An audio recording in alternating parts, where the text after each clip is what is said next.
Magandang umaga po sa inyong lahat mga kapatid. Hayaan nyo na magpanimula muna tayo ng isang awit mula sa ating Panginoon Diyos para sa pagpuri, panimula ng ating pagpaparangal sa kanyang dakilang pangalan.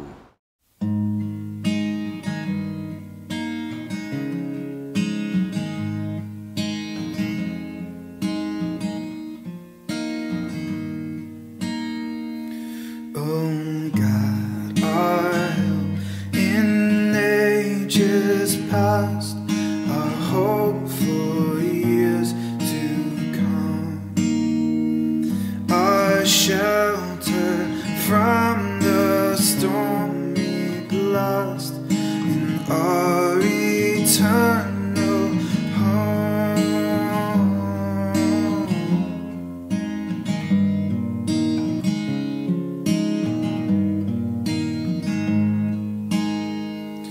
Under the shadow of thy throne, thy saints have dwelt secure. Sufficient is thy arm alone, and our defense is sure.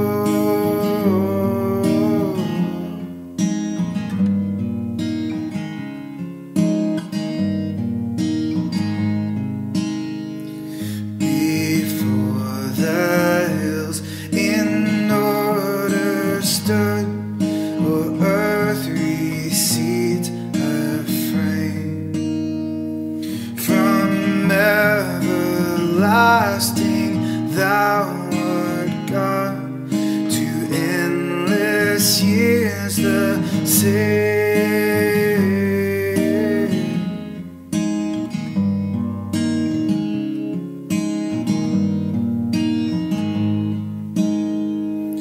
A thousand ages in thy sight are like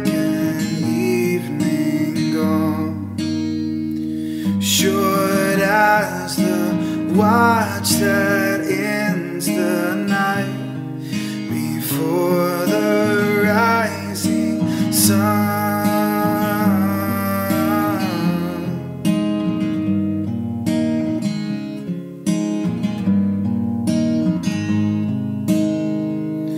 Oh God, our help in ages past, our hope for years to come.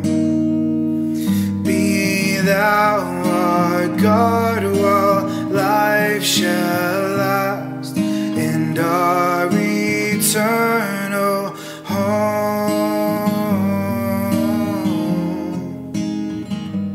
Tayo'y sa madaling manalangin. Hayaan niyo dakila naming Panginoon Diyos na kami ay magpuri at magpasalamat sa kabutihan na iyong ginawa sa amin.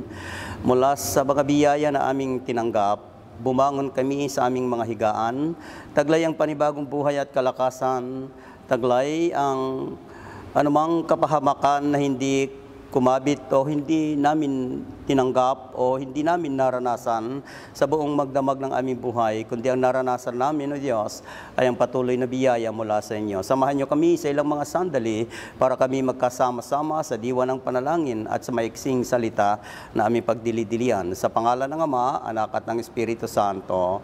Amen. Kung meron kayong mga dalang Biblia, ay hayaan nyo na makipagbuklat kayo sa akin na itong magiging basihan ng ating morning prayer and devotion, hango sa ating discipline sa pagkasulat ni Propeta Isaiah Kabanata 43 sa talatang 1 hanggang sa mga sumusunod, na ganito ang winika ng ating Panginoong Diyos. Israel, ito ang sinasabi sa iyo ni Yahweh, huwag kang matakot. Ililigtas kita, tinawag kita sa iyong pangalan, ikaw ay akin. Pag ikaw ay daraan sa karagatan, sasamahan kita. Hindi ka madadaig ng mga suliranin, dumaan ka man sa apoy, di ka maaano. Hindi ka maibubuwal ng mabibigat na pagsubok, sapagkat akong si Yahweh, ang iyong Diyos, ang banal ng Israel na magliligtas sa iyo. Ibinigay ko ang Ehipto, Ethiopia at Seba para lumaya ka.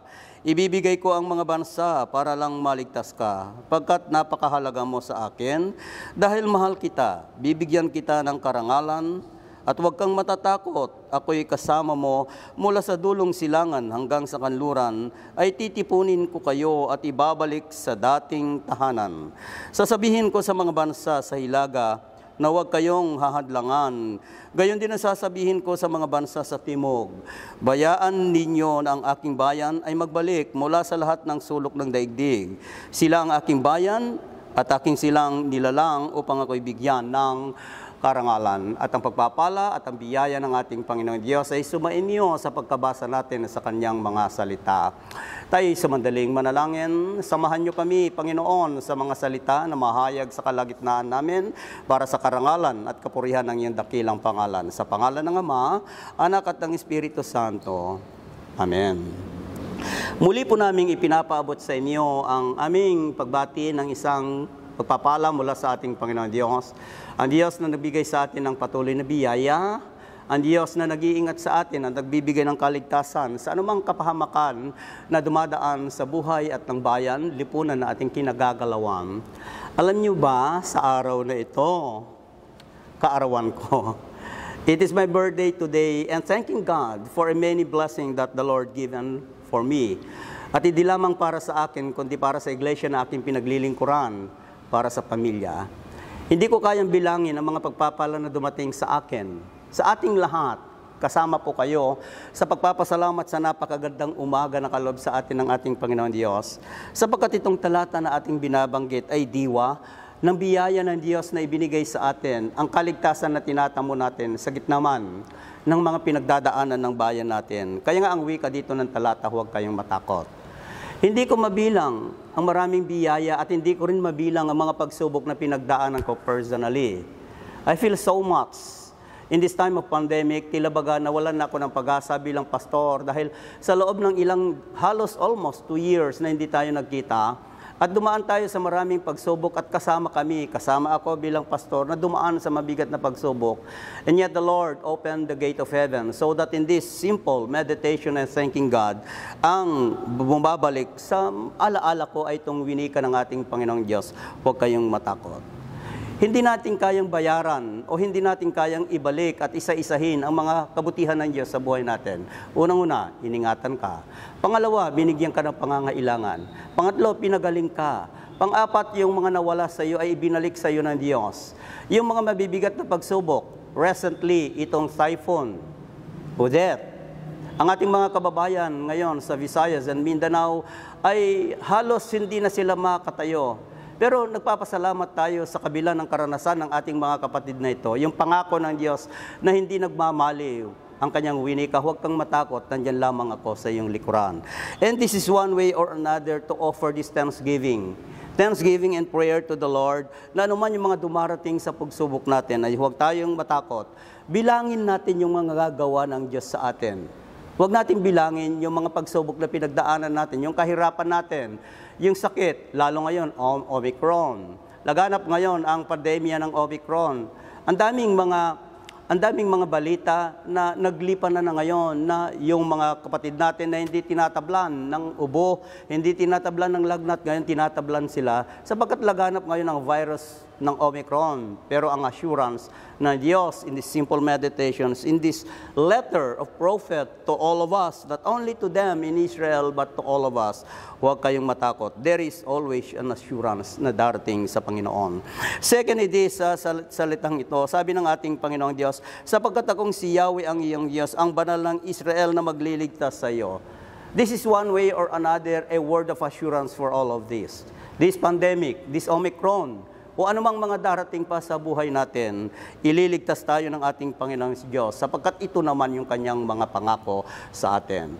Kaya nga yung pagdaan ng maraming mga taon sa buhay ko, hindi naman goodness lahat ang dumating sa akin personally. It is not only all goodness that I count, but I count those problems na dumating sa buhay ko. Sapagkat kapag walang problema na dumating sa buhay ko, hindi ko nakita ang sarili ko na ako na ngayon ito. Hindi ko nakita ang tatag ng buhay ko bilang lingkod. At kayo, hindi ninyo nakikita ang tatag ng buhay ninyo kung wala kayong pinagdaanan sa buhay. And part of the blessings is those circumstances na dumating sa inyo. Pagsubok, Omicron, o anuman, bahagi ito ng pagsubok ng Diyos. Don't only count blessing doon sa mga joyfulness na dumarating sa inyo, doon sa mga kaarawan ninyo, o anumang mga magagandang bagay na dumating sa inyo. That is not only the blessing. The only best blessing that you recognize is the time that you have circumstances, mabibigat na pagsubok na dumating sa iyo, sapagkat makikita mo doon yung kanyang pangako, ililigtas kita. And next on this text is this: huwag kang matakot, ako'y kasama mo mula sa dulong silangan hanggang sa kanluran. Yung sabi ng Panginoon, ako'y kasama mo. Recent days, 1 week ago, ang nakalipas, when we celebrated the birth of the Lord Jesus Christ. And one meaning of this celebration is that Emmanuel, kasama, laging kasama. Kasama natin ang ating Panginoon Diyos. Kaya nga kapag dumaraan tayo, lagi nating iaalalahanin na hindi ka lamang nag-iisa na dumadaan. Hindi lamang pamilya mo ang kasama mo, higit sa lahat ang kasama mo, sa lahat ng mga bagay na ginagawa mo sa buhay. Lalo itong pagharap ng pandemya, walang iba kundi ang ating Panginoon Diyos. Kaya ang wika nito, huwag kang matakot sapagkat kasama mo ako. At ang panghuli that I would like to offer on this very wonderful day for me as a celebrant. Sabi dito ng ating Panginoon, sila ang aking bayan at akin silang nilalang. I would like to give emphasis on that word, nilalang. At akin silang nilalang. Sa araw na ito, ilang taon na ba ako? Taon ng biyaya ang ibinigay sa atin ng ating Panginoon Diyos. Nilalang ako ng ating Panginoon para sa bayan. Nilalang kayo ng ating Panginoon Diyos para labanan ng mga pagsubok at kayong maging tatag at asin at ilaw ng lipunan. Huwag kayong matakot. Nilalang ka para sa isang gawain para maging asin at ilaw ng sanlibutan. Nilalang ako para sa bayan ng Diyos. Panibagong taon ang ibinigay sa akin ng ating Panginoon. At ano ito? Anong ibig sabihin nito? Ako ang dapat na maging tatag, salamin. Ano mang bigat ng pagsubok, hindi kakitaan sa akin ang bigat ng pagsubok. Ako ang kakitaan ng inspirasyon ng lahat ng mga tao.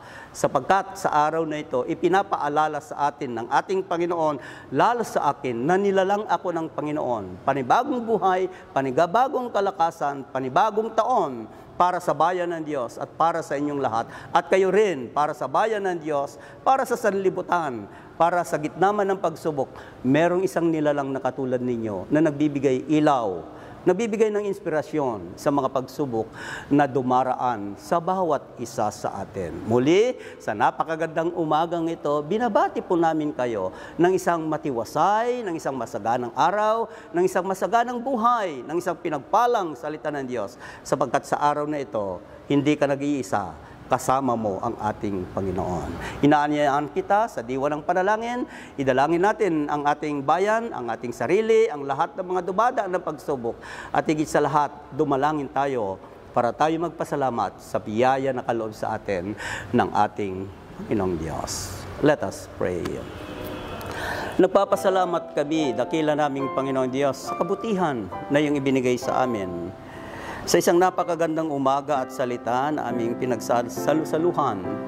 Salita na ipinahayag sa amin ni Propeta Isaiah na huwag kaming matakot, huwag kaming magulumihanan, huwag kaming mawalan ng pag-asa. Lagi naming iunat ang aming sarili sa inyo na meron kaming Panginoon na kasama namin sa gitna ng paglalakbay ng buhay at sa gitna ng Omicron na ito.